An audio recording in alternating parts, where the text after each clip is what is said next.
A'udzu billahi minasyaitonir rajim. Bismillahirrahmanirrahim. Bismillah wassalatu wassalamu ala Rasulillah wa ala alihi wa sahbihi ajma'in. Amma ba'd. Assalamualaikum warahmatullahi wabarakatuh. Masyaallah. Napakarami nyo ngayon at ako ay labis na nagagalak at natutuwa. Masyaallah. Alhamdulillah rabbil alamin.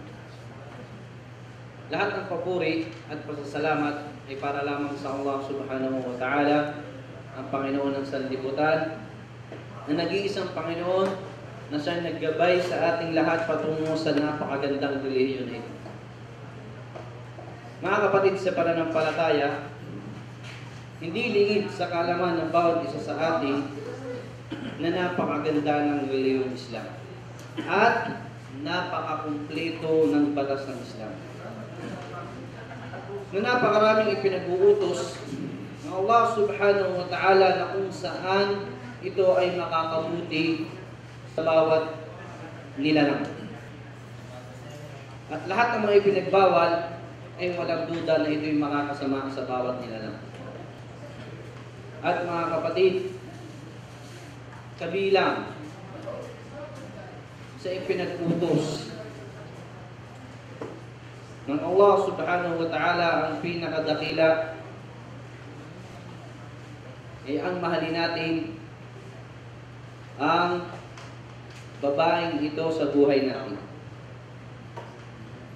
Siguro alam na ng isa sa inyo kung ano yung pinaka-topic ng imam kanina sa kanyang khutbah. At yung iba naman ay iniisip niya pa rin hanggang ngayon kung sino yung babae na iyon. Sino ba yung babae? Kasi kapag babae agad ang binanggit mo sa isang lalaki, napapangiti na siya. Ngingiti kayo. Ano yung umiti? Okay. Pag hindi kayo umiti, pero huwag kayong iiyak kapag pinanggit natin kung sino na yung topic natin. Mga kapatid, sa totoo lang, ang topic na ito ay napakaganda na kung saan bawat isa sa atin dito ay makaka-relate. Bawat isa. Kahit ako mismo. Subhanallah. Mga kapatid, ang babae na tinutukoy ko ay walang iba kundi yung ating ina. Mama, nanay, mother, ano pa ba? Mami, ummi, mga kapatid, wala tayo dito sa kinauupuan natin kung hindi dahil sa sakripisyo niya. Siya ang ginamit na instrumento ng Allah subhanahu wa ta'ala upang ikaw ay nandito sa lugar na ito. Siya na nagtiis ng 9 na buwan upang ikaw, upang masulyapan mo ang ganda ng mundong ito. At pagkatapos ng 9 na buwan na iyon, ay nakalakad ka na agad? Nakakain ka na ba kaagad? Subhanallah. Wallahi, 2 taon pa ang hihintayin bago ka makakain ng sarili mong pagkain. Na sa lahat ng pagkakataon na yon, oras, segundo, minuto, panahon, ay nasa iyo lamang ang atensyon ng iyong ina. Bakit? Dahil wala ka, napakahina mo. Anong magagawa mo na ikaw ay sagbul pa lamang? Pero nandun yung ina mo, ang mama mo, subhanallah. na nagsakripisyo, binigay niya ang lahat para sa iyo. At nung nakalakad ka na, Masya Allah, nung nadapa ka, siya agad yung unang tatakbo para itayo ka. At nung niloloko ka ng mga classmate mo, nung pumapasok ka na, siya yung kauna-unahang taong nasasaktan. At nung natuto ka ng magsalita, ay siya rin yung kauna-unahang taong na natuwa. Mga kapatid, ang babae, at alam niya ng bawat isa sa atin, ang babae siya ay mahina. Siya ay mahina, pero pagdating sa pag-aalaga sa iyo, ay siya yung pinakamalakas. Siya yung pinakahandang ibigay ang lahat sa iyo upang mabuhay ka ng matiwasay. Siya yung nalulungkot kapag nakikita ka niyang nalulungkot. Siya yung nagutom upang makita ka niya na ikaw ay busog. Isusubo na lamang niya, subhanallah, ibibigay niya pa sa iyo. At sa totoo lamang, kitang-kita ko talaga kung paano magmahal ang isang nanay sa kanyang anak. Ngayon may asawa na ako. Kitang-kita ko, at sinubukan ko rin, subhanallah, ito totoo, sinubukan ko na ipinasa ko yung picture ko at isinunod ko yung picture ni baby ko. Hindi na pinansin ni Mrs. ko yung picture ko at pinansin niya agad yung picture ng baby namin.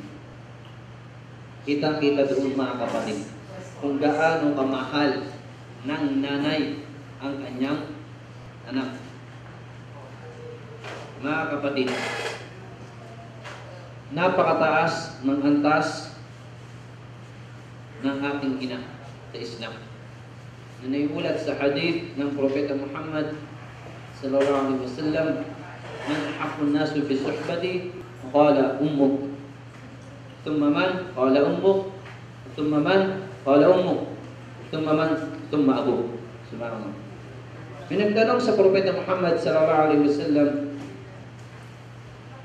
sino ba yung tao na mas nararapat ko laging pakisamahan? Sagot ng propeta, ang iyong ina. Ang tanong ng tao, at sino ang iyong ina? At sino ang iyong ina? At sino ang iyong ama? 3 beses na inulit ng propeta Muhammad sallallahu alaihi wasallam na ibigay natin ang karapatan ng ating ina pagkatapos ang ating ama. Kung saan ang mali natin, alam niyo yung mali natin? Yung ama, pinalitan natin. Ginawa mong asawa mo, o di kaya yung girlfriend mo. At maaaring yung 3 nauna, wallahi, baka maaaring mas nauna dun yung asawa mo. Baka ang ginawa mo, asawa mo, asawa mo, asawa mo, at nanay mo. May tanong ako sa inyo mga kapatid. Kailan nyo huling nakausap yung asawa nyo? Maaaring nasagot ang iba sa atin, kanina lang, before ako pumunta dito sa center. Maaaring sasagot ng iba sa atin, ay kahapon nag-chat kami, o kaninang umaga, o kanina ka pa nagli-lecture ay nagkaklase, ay kausap ko yung misis ko. At walang problema doon. Dahil asawa mo yun.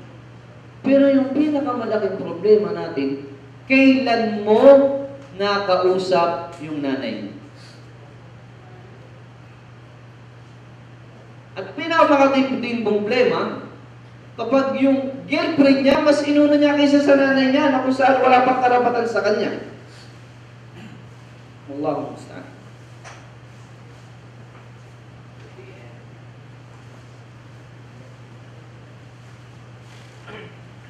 Okay lang, kung sagot mo, ay kanina lang kami hindi nagkausap ng nanay ko dahil nag-usap kami ng misis ko. Pero ang problema, kapag isang linggo mo na palang hindi nakakausap ang iyong inay, isang buwan na pala kung hindi nakakatawag sa kanya. Tapos, tatawag siya sa'yo, gusto niyang humingi ng pera, galit ka pa. Totoo, hindi. Kasi sasabihin mo, pagpadala pa ako sa asawa ko, kailangan ng anak namin. Nakakalimutan mo na may pangangailangan din ng iyong ina. Maaaring gusto niyang bumili ng gusto niya. Gamot para sa kalusugan niya. Pero ang problema, hindi mo man lang maibigay. Kahit nga yung tawag siguro hirap na yung inan sa atin. Kasi nanay ko na yan, kasama ko na yun, okay lang. Subhanallah. Ilang taong kang inalagaan ng nanay mo? Ilang taon? Isipin mo yung mabuti. At kailan mo lamang nakilala ang asawa? Kailan lamang? Ang nanay mo, kahit anong mangyari, ay nanay mo yan, hindi kanya ipagpapalit dahil ikaw ay kanyang uniko iyo o kanyang unikay. Pero yung asawa mo, wallahul musta'an, maaari na kapag wala ka na, maghahanap na siya ng iba. Pero yung nanay mo, mananatili mo siyang ina kahit ikaw ay nasa libingan.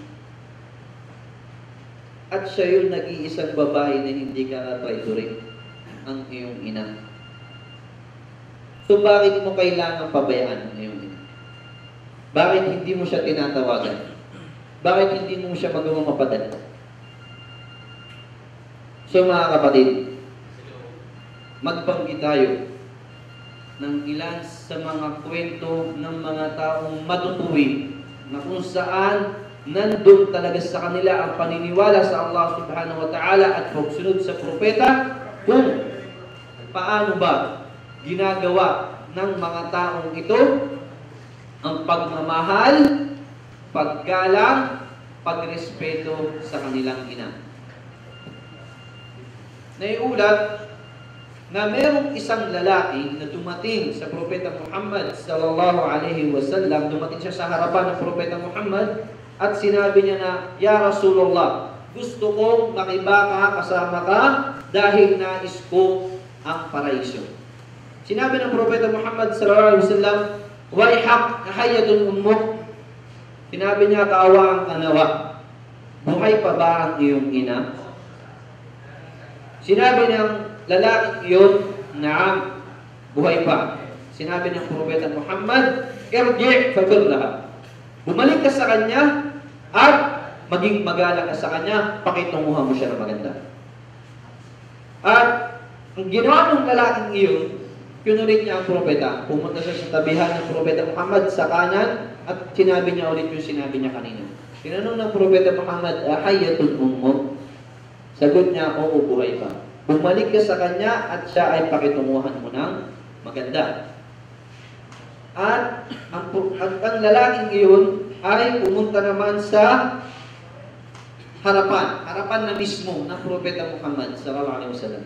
Dahil gusto niya nga ng paraiso, kaya gusto niya makibaka, gusto niya sumama sa jihad, nakasama ang propeta. Anong sinabi ng lalaki? Iyon ulit, patugtong una. At sinabi ng Propeta Muhammad sallallahu alaihi wasallam, "Ahayatun ummuk?" Kala na, buhay pa ba ang iyong ina? At sinabi ng lalaki, "Oo." Kaya nga sinabi ng Propeta Muhammad sallallahu alaihi wasallam, "Waihak, ilzam rijlaha fa thamma al-jannah." Subhanallah. Kaawaan ka nawa ni Allah at manatili ka sa ilalim ng kanyang katalampakan dahil nandoon ang paraiso. Subhanallah.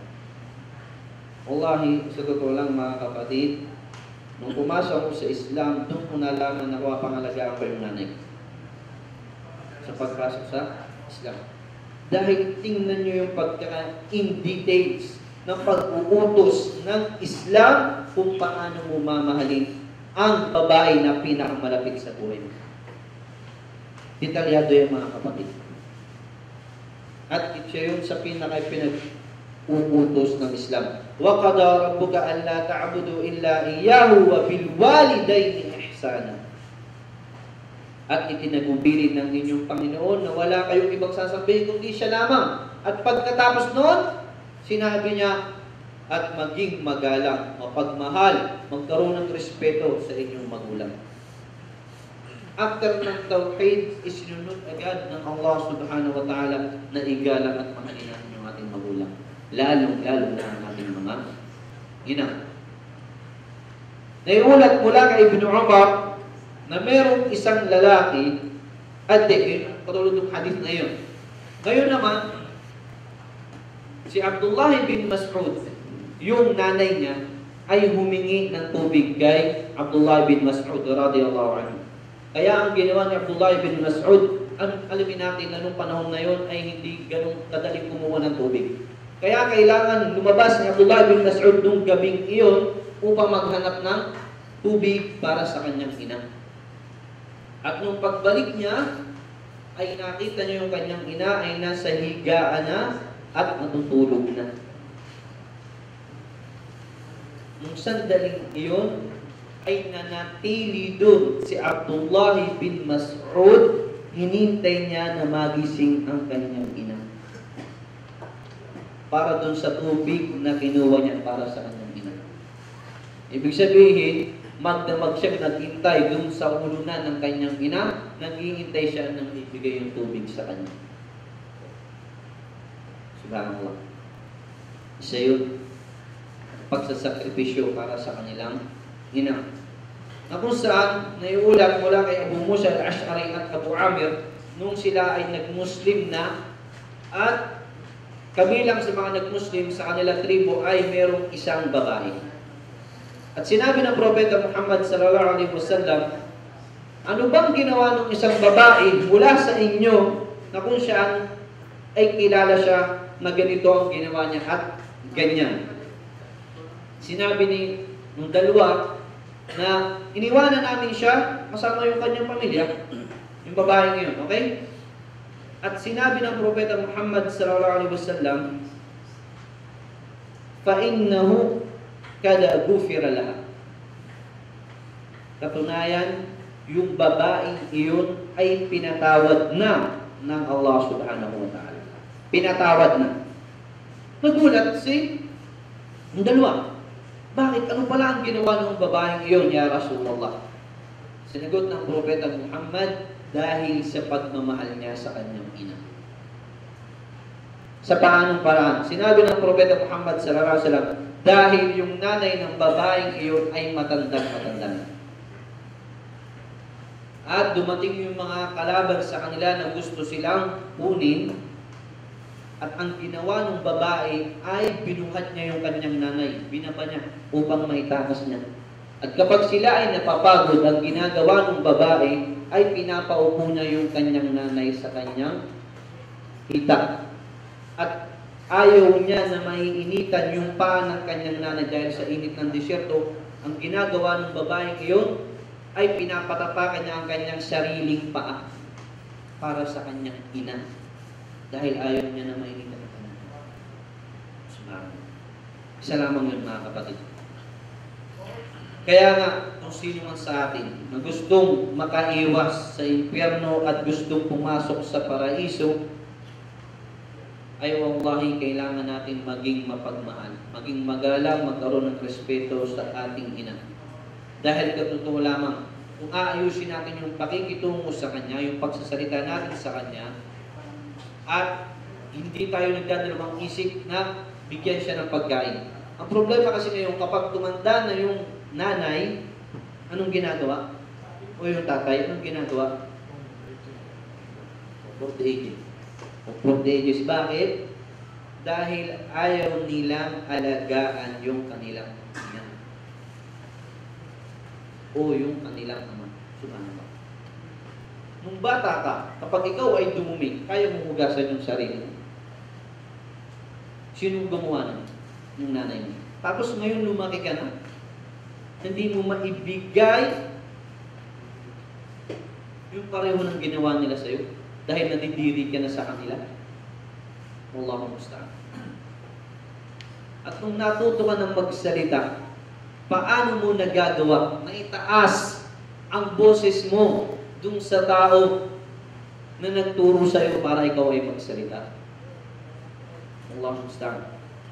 At sa totoo lang, sana naman, wala ni isa sa ating dito na natutuwa siya kapag nakakakita ng balita na yung nanay ni ganito ay pinastos, yung nanay ni ganito ay ganyan. Siguro naman wala sa atin yan. Okay, wala sa atin yan, pero ang problema tayo mismo sa ating sarili ay hindi natin nalalaman na nagagawa na pala natin yung pangbabastos at hindi pagmamahal, pagrespeto sa ating ina. Kasi ayaw pala natin na nangyayari yun sa ibang ina. Pero ang problema, hindi mo nararamdaman na ikaw mismo na yung gumagawa sa sarili mong ina. Subhanallah. Sana yung wag naman, mga kapatid. At tandaan natin. Subhanallah. Wallahi, ramdam ko ang sitwasyon ng mga kapatid na kung saan, subhanallah, na yung nanay nila ay hindi nagabayan sa Islam at pumanaw na dahil totoo lang napakasakit mo. At totoo lang yung pinakamasarap na pakiramdam na katulad natin mga balik Islam ay yung nag-Muslim yung nanay natin. Di ba? Subhanallah. Bakit? Kapdam mo yun dahil sa totoo lang labis ang tuwa ko at pasasalamat ko sa Allah subhanahu wa ta'ala na ginabayan niya yung nanay ko sa Islam. At ganoon din siguro sa inyo. Kaya mga kapatid, ngayon yung nanay nyo ay buhay pa at wala pa sila sa Islam. Wallahi, pagsikapan nyo ng mabuti na sila ay panawakan. Dahil yung sakit na mawala siya, na wala sa kanyang Islam, subhanallah, sana huwag mangyari sa iba sa atin. At yun na yung pinakamainam na maibibigay natin sa ating mga magulang. Upang tayo ay tamang tumanaw ng utang na loob, ibigay natin sa kanila yung Islam. Ipaabot natin sa kanila yung Islam, yung kagandahan ng Islam. Dahil ito naman talaga yung makapagligtas sa kanya, ang kagandahan ng Islam. Naiulat na si Ibnul Hasan at-Tamimi na gusto niyang patayin yung isang scorpion na pumasok sa bahay nila. Pumasok sa isang butas yung scorpion at ang ginawa niya ay isinunod niya agad yung kamay niya dun sa butas na yun. Kinagat siya ng scorpion at nakuha niya yung scorpion. Subhanallah, scorpion yun. Ang scorpion isa sa pinakamamandag na hayop. At mas makamandag pa yun sa Cobra minsan. At mas mataas pa yung kamandag niya. At tinanong siya, hindi ka ba natakot na ipasok mo yung kamay mo doon sa butas na ikaw ay makagat? Sinabi niya, mas natakot ako na makalabas yung scorpion at kagating niya yung nanay ko. Wallahu musta'an. At si Muhammad ibn Sirin, ibig sabihin, isa sa mga salafus salih na kung saan meron silang isang nakikitang tao na never siyang kumain nakasalo sa isang pinggan yung kanyang ina. Bakit? Kasi sabi niya, dahil ayoko na unahan siya doon sa bagay na kanyang nakita. Dahil maaaring mas mabilis yung kamay ko at nakita niya yung isang bagay at kapag kinuha ko pa yun, ay gumawa ako ng masama sa kanya. Subhanallah.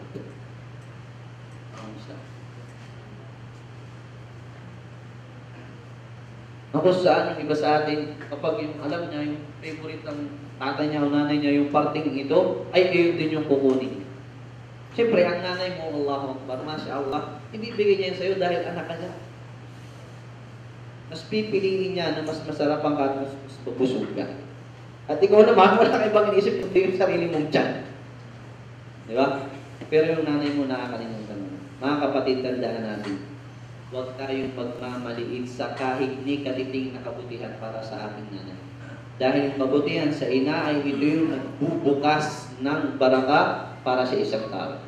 Ito yung nagbubukas upang tanggapin yung kanyang mga dua. Sinabi ng Propeta Muhammad sallallahu alaihi wasallam, ridal Rabb min ridal walid, wa sakhatur Rabb min sakhatil walid. Subhanallah. Ang pagkalugod ng Allah subhanahu wa ta'ala ay nagmumula yun na dapat malugod sa iyo yung iyong magulang. At ang pagkagalit ng Allah ay nagmumula din yun kapag nagalit sa iyo ang iyong magulang. At sa totoo lang mga kapatid, isa sa pinakatanggap-tanggap na dua ay ang dua ng isang magulang para sa kanyang anak. Kaya kapag naging mabuti ka sa iyong ina at nasa suliraning ka o pagsubok, subhanallah, magtiwala ka sa Allah subhanahu wa ta'ala at after nun, tumawag ka sa iyong ina. At sabihin mo sa kanya, Mama o Nay, pagdua mo naman ako na ganito ganyan. Inshallah darating sa iyo yung tulong ng Allah subhanahu wa ta'ala. At si Sheikh Badi, sinabi niya na yun yung kanyang unang ginagawa. Nagkatiwala siya sa Allah subhanahu wa ta'ala at after nun, itatawag siya sa kanyang ina. Subhanallah.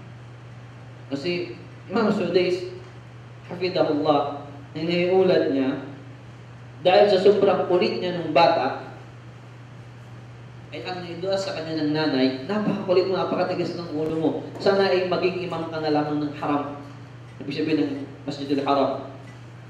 Parang medyo imposible sa panahon na yun. Pero yun lagi yung sinasabi sa kanya ng ina. Na kaya ngayon, si Sheikh Sudais, subhanallah, hafidahullah, ay imam ng haram. Siya pa yung nakatalaga sa syukun kung anong dapat magawin sa dalawang haramain. Subhanallah. Ganong kalakas mga kapatid, ang dua ng nanay at ng ating mga magulang. Kaya mga kapatid, subhanallah, tandaan natin na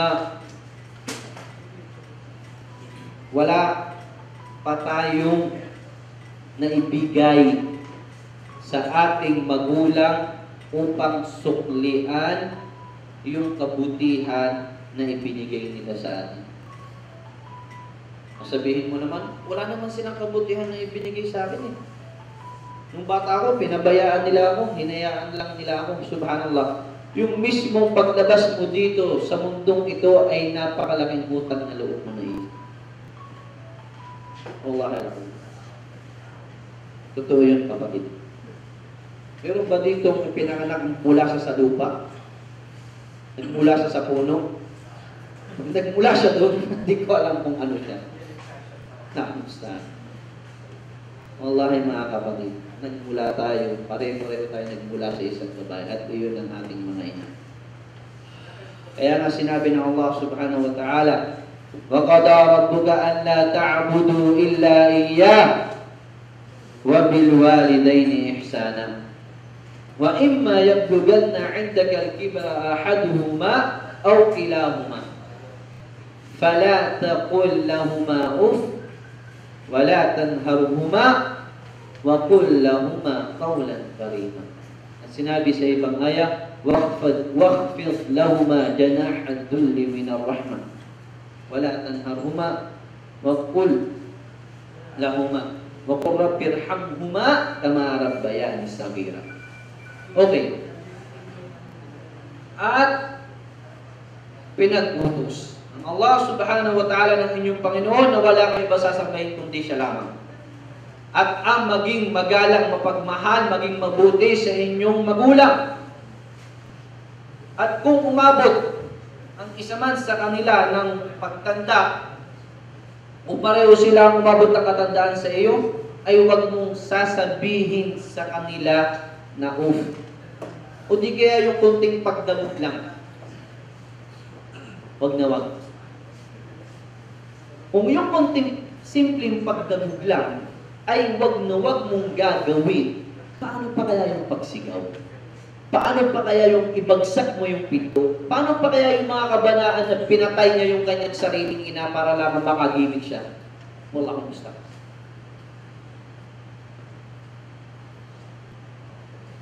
Subhanallah.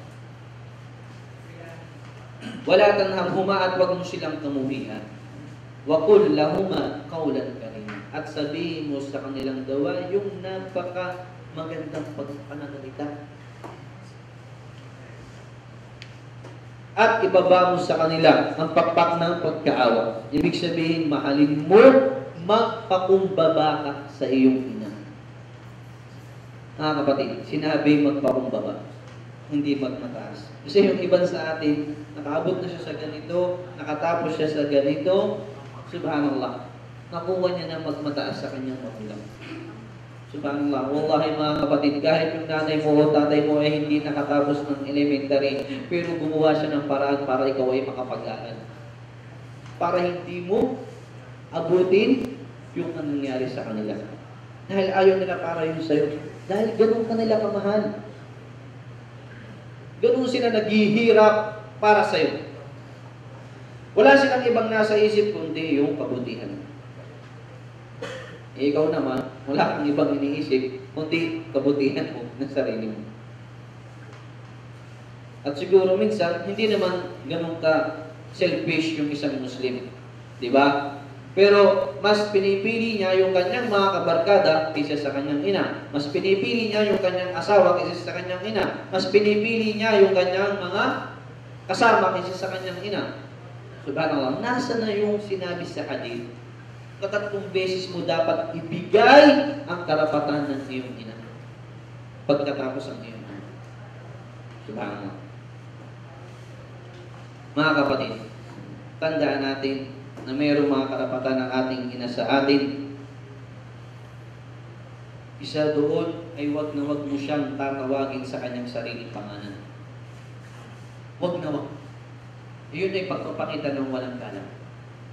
Ikaw ay anak niya. So dapat tawagin mo siya doon sa pangalan na kanya magugustuhan para doon. Nanay, mama, mami, ummi. Hindi yun ang pagtawag mga kapatid. Isa pa, huwag kang laging mangunguna. Halimbawa, naglalakad kayo, huwag kang laging mangunguna. Hindi maganda yun. Dapat sa tabi ka niya, o di kaya ay sa likuran ka niya. At isa pa, huwag kang mahihiya sa kanya na sabihin mong mahal mo siya. Meron dito, hindi pa siya siguro nakakapagsabi ng I love you sa nanay niya. Meron siguro. At meron din siguro dito na kahit nagkamali siya, hindi man lamang siya humingi ng sorry sa nanay niya. Subhanallah. Kapatid, nanay mo yun. Nanay mo. Subhanallah. Anong dahilan para hindi mo ipakita sa kanya yung pagmamahal mo sa kanya? Tapos kapag mawala siya at alam mong nagkulang ka sa kanya, magulhul ka sa pag-iyak. Bakit? Kasi alam mo, nagkulang ka. Alam mo, may pagkukulang ka sa sarili mo. Pero ang problema, ngayong alam mo na at hindi mo pa rin ginagawa, ay nasa sayo na yung problema. Napakalaki pag-uutos ng Allah subhanahu wa ta'ala na dapat mahalin natin ang ating ina, mga kapatid. Triplik. Ulitin ko, triplik. At isa pa, huwag kang mahiyang halikan ng iyong ina. Sa noo, sa pisngi. Lagi mong iparamdam sa kanya na siya yung pinakamamahal na babae para sa iyo. At kung uutusan at kung papayuhan mo siya, ay yung mayroong wisdom, hindi yung pasigaw. Sa iyo sa mga karapatan ng ating ina, mga kapatid. Kaya wallahi, mga kapatid, sa totoo lang, after ng khutbah, ay tinignan ko ang sarili ko at nalaman ko sa sarili ko na may pagkukulang pa rin ako sa aking ina. Na sana po ay gawin nyo ng bawat isa sa atin. Tingnan niya yung sarili niya kung paano ba niya pinapatunguhan yung kanyang ina. Kung may load ka, Masya Allah, napakaswerte mo ngayon. Tumawag ka sa kanya. Humingi ka ng patawad sa iyong ina. At wallahi, mayroong mga kapatid na nilulok niya yung pride niya at humingi ng sorry sa kanyang ina na kung saan nagdadala pa yun upang magustuhan ng kanyang ina yung Islam. Dahil nakikita niyo yung magandang pagbabago sa kanyang anak. Mga kapatid, alam ng bawat isa sa atin dito at alam ko rin naman na wala dito sa atin, insya Allah, na hindi marunong magmahal sa kanyang ina. Kaya mga kapatid, bilang pagsunod sa Allah subhanahu wa ta'ala at sa kanyang propeta Muhammad sallallahu alaihi wasallam, ay mas lagi nating uunahin ang ating mga magulang, lalong-lalo na ang ating ina, pagkatapos ng Allah at ng kanyang propeta. Ating mga magulang, lalong-lalo na ang ating mga ina. Ulitin ko yung tanong ko, kailan mo ba huling nakausap ang iyong ina? At hanggang dito na lang. Subhanakallahumma wa bihamdik, asyhadu an la ilaha illa anta, astaghfiruka wa atubu ilaik. Wa akhiru da'wana alhamdulillahi rabbil alamin. Assalamu alaikum warahmatullahi wabarakatuh.